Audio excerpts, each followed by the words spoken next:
ನಮಸ್ಕಾರ. ಮಹೋನ್ನತ ಮೈಸೂರು ಮಾಲಿಕೆಯಲ್ಲಿ ಇವತ್ತು ಪರಿಚಯ ಮಾಡಿಕೊಳ್ತಕ್ಕಂತಹ ಮೈಸೂರಿನ ಒಂದು ವಿಶೇಷ ಅನನ್ಯ ವಿಚಾರ ಅಂದರೆ ಮೈಸೂರು ಸಾಂಪ್ರದಾಯಿಕ ಚಿತ್ರಕಲೆ ಅನ್ನುವ ಒಂದು ವಿಶೇಷ ಕಲಾ ಪ್ರಕಾರವನ್ನು ಪರಿಚಯ ಮಾಡಿಕೊಳ್ಳೋಣ.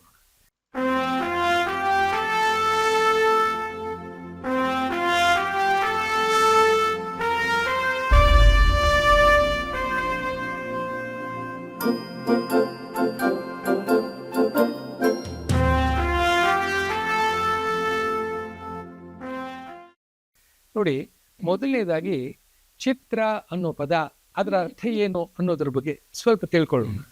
ಚಿತ್ರ ಅಂದರೆ ನಮಗೆಲ್ಲ ಗೊತ್ತಿರೋ ಹಾಗೆ ಏನು, ಒಂದು ಕಾಗದದ ಮೇಲೋ ಒಂದು ಗೋಡೆಯ ಮೇಲೋ ಚಿತ್ರವನ್ನು ರೇಖೆಯ ಮೂಲಕ ಬಣ್ಣವನ್ನು ಬಳಸಿ ಬರೆದಿರ್ತಕ್ಕಂಥ ಚಿತ್ರ ಅಂತ ಅಂದ್ಕೊಳ್ತೀವಿ.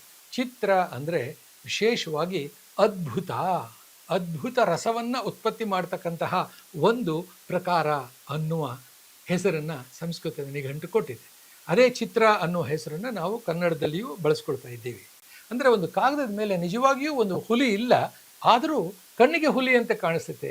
ಹಾಗಾಗಿ ಅದ್ಭುತ ರಸವನ್ನು ಉತ್ಪತ್ತಿ ಮಾಡ್ತಕ್ಕಂತಹ ಚಿತ್ರಕಲೆ ನಮ್ಮ ಆದಿಮಾನವನ ಕಾಲದಿಂದಲೂ ಜನರನ್ನು ಮರುಳುಗೊಳಿಸ್ತಾ ಇದೆ. ಭಾರತದಲ್ಲಿ ಬೇರೆ ಬೇರೆ ಪ್ರದೇಶಗಳಲ್ಲಿ ಕೂಡ ಬೇರೆ ಬೇರೆ ಕಲಾ ಶೈಲಿಗಳು ವಿಕಸಿತಗೊಂಡು ನಮ್ಮ ಜನರನ್ನು ರಂಜನೆ ಮಾಡ್ತಾ ಇದೆ. ನೋಡಿ, ಮಧುಬನಿ, ಪಹಾಡಿ, ಹಾಗೆ ರಾಜಸ್ಥಾನಿ ಮತ್ತು ಕೇರಳಿ, ಹೀಗೆ ಬೇರೆ ಬೇರೆ ಚಿತ್ರಕಲೆಗಳು ಕಾಣಿಸ್ಕೊಳ್ತಾ ಇದೆ.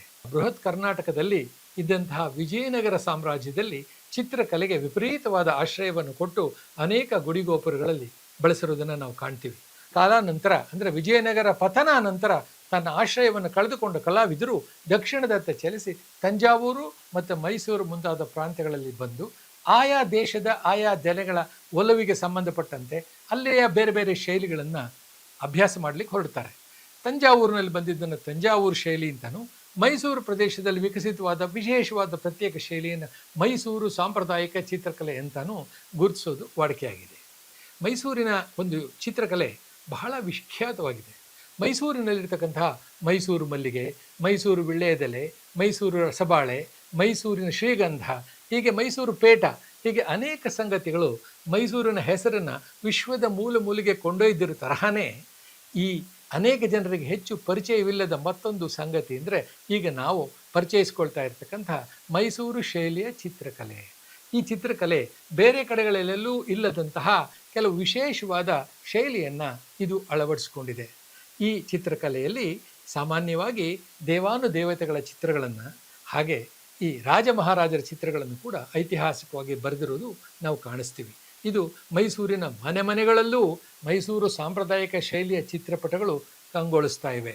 ನೋಡಿ, ನಾನೂ ಸಹ ಮೈಸೂರು ಚಿತ್ರಕಲೆಯಲ್ಲಿ ತೊಡಗಿಸಿಕೊಂಡಿರ್ತಕ್ಕಂತಹ ಓರ್ವ ಕಲಾಭ್ಯಾಸಿಯಾಗಿದ್ದು ಆ ಕಲೆಯನ್ನು ಅಪ್ಪಿಕೊಂಡಿರುವ ಆನಂದ ನನ್ನಲ್ಲೂ ಲಭಿಸಿದೆ. ನಾನು ಅನೇಕರಿಗೆ ಈ ಚಿತ್ರಕಲೆಯ ಶಿಕ್ಷಣವನ್ನು ನೀಡ್ತಾ ಇದ್ದೀನಿ ಕೂಡ.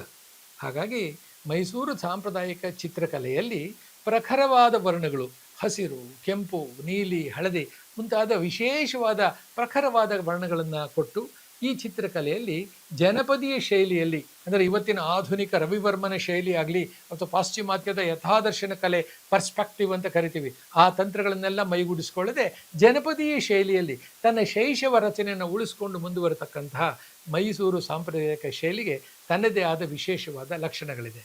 ಇದರಲ್ಲಿ ನಂತರದ ಕಾಲಗಳಲ್ಲಿ ಬಂಗಾರದ ರೇಖನ್ನು ಕೂಡ ಈ ಚಿತ್ರದೊಳಗಡೆ ಅಳವಡಿಸುವ ಒಂದು ಪ್ರಯತ್ನವನ್ನು ಮೈಸೂರು ಶೈಲಿ, ತಂಜಾವೂರು ಶೈಲಿಗಳನ್ನು ನಡೆಸಿವೆ.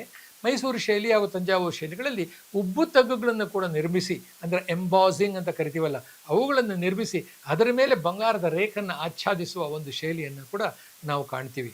ಇಲ್ಲಿನ ಎಲ್ಲ ರಾಮ ಮಂದಿರಗಳಲ್ಲಿ ಶ್ರೀರಾಮಚಂದ್ರನ ಪಟ್ಟಾಭಿಷೇಕದ ಒಂದು ಅದ್ಭುತವಾದ ಚಿತ್ರ ಬಹಳ ಪ್ರಸಿದ್ಧವಾಗಿದೆ.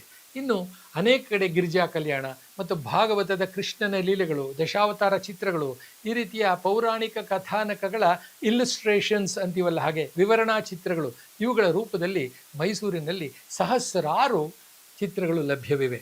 ಮೈಸೂರಿನಲ್ಲಿ ಅನೇಕರು ಈ ಚಿತ್ರಕಲೆಯನ್ನು ತಮ್ಮ ವೃತ್ತಿಯನ್ನಾಗಿ ಅಳವಡಿಸಿಕೊಂಡು ಅದನ್ನು ಜೀವನೋಪಾಯವನ್ನು ನಿರ್ವಹಿಸ್ತಾ ಇದ್ದಾರೆ. ಮತ್ತು ಕೆಲವರು ಈ ಚಿತ್ರಕಲೆಯ ಶಿಕ್ಷಣವನ್ನು ಕೂಡ ಒದಗಿಸಿ ಈ ಕಲೆಯ ಪ್ರಚಾರಕ್ಕೆ ಕಾರಣೀಕರ್ತರಾಗಿದ್ದಾರೆ. ಈ ಕಲೆಯನ್ನು ನಾವು ಇವತ್ತು ಮತ್ತೊಂದು ಸಲ ಮರುನೋಟವನ್ನು ಬೀರಿ ಇದರ ಔನ್ನತ್ಯವನ್ನು ಜಾಗೃತಗೊಳಿಸಲಿಕ್ಕೆ ನಾವೆಲ್ಲ ಒಂದಷ್ಟು ಪ್ರಯತ್ನ ಮಾಡಬೇಕಾಗಿದೆ. ನಾವು ಮೈಸೂರು ಚಿತ್ರಕಲೆಯ ಕಲಾಕೃತಿಗಳನ್ನು ಖರೀದಿಸುವ ಮೂಲಕ ಈ ಕಲಾವಿದರನ್ನು ಪ್ರೋತ್ಸಾಹಿಸುವ ಒಂದು ಮಹತ್ತರವಾದ ಕೆಲಸ ನಡಿಬೇಕಾಗಿದೆ. ಒಟ್ಟಾರೆ ಈ ಒಂದು ಮೈಸೂರಿನ ಮಹೋನ್ನತ ಮಾಲಿಕೆಯಲ್ಲಿ ಮೈಸೂರು ಚಿತ್ರಕಲೆಯ ಬಗ್ಗೆ ಪರಿಚಯ ಮಾಡಿಕೊಂಡು ಧನ್ಯರಾಗೋಣ. ನಮಸ್ಕಾರ.